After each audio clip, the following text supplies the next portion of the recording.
Let me write down a few equalities that kind of drove the thought process as far as discovering this solution type. The first statement was very, very simple. D means the number of divisors. Well, 4 has 3 divisors, namely 1, 2, and 4. So D at 4 is equal to 3.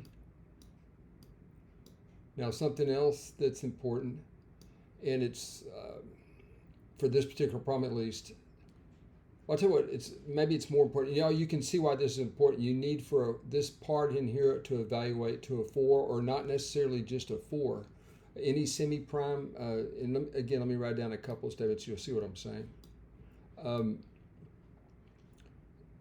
D of P any prime raised to the second power is also equal to 3. Right? And the divisors of P squared are, of course, 1P and P squared. Now, another one that's useful, maybe is that important there? No, actually, let's change this to 3 and 4. Sorry. Yeah. Okay, so let me change that to 4.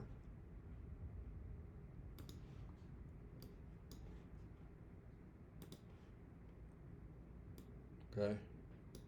Because these are ways to gen 4.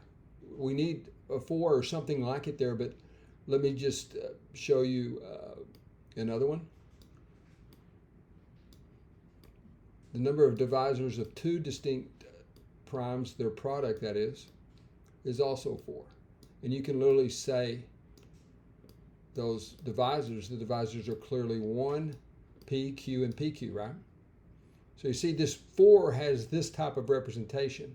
And it turns out all of this led to the discovery of this, I won't call it general, but it's a particular solution form. Okay, so we're just going to show that works using the fundamentals here. Notice that this is P squared. I've just written down the solution, the proposed solution. Okay, so we have P raised to the second, Q to the first. That has 3 times 2 divisors. Again, you increment the exponents, and you can literally say all those divisors. I won't, but you increment these exponents, take their product. Okay, now you get to this point, D at 6. Now 6 also has 4 divisors. It's in the form 2 times 3 that I just mentioned. Okay. All right, and then finally, the number of divisors of 4 is, let's see here, the number of divisors of 4 PQ, let's see what I do here, is 3, right? It's 3, which is what we're trying to prove. Sorry, y'all, I kind of blanked there. So there's the 3. So you see, this shows that this is a general solution. Now, another general solution, if you want to check it out, is n is equal to p cubed. And you can discover why that one works too.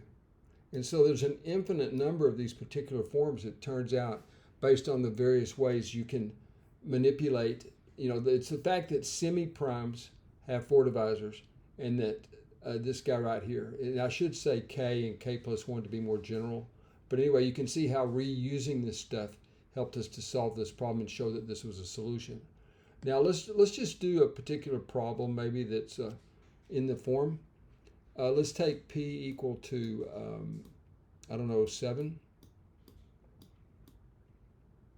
All right, and then Q equal to, let's say 3. So N equals to 7 squared times 3 is 3 times 49 is equal to 147. And again, we don't have to physically show it for this one. We already know what's going to happen here. There's going to be 6 divisors of this. That'll put a 6 right here. And then the number of divisors of 6 is 4.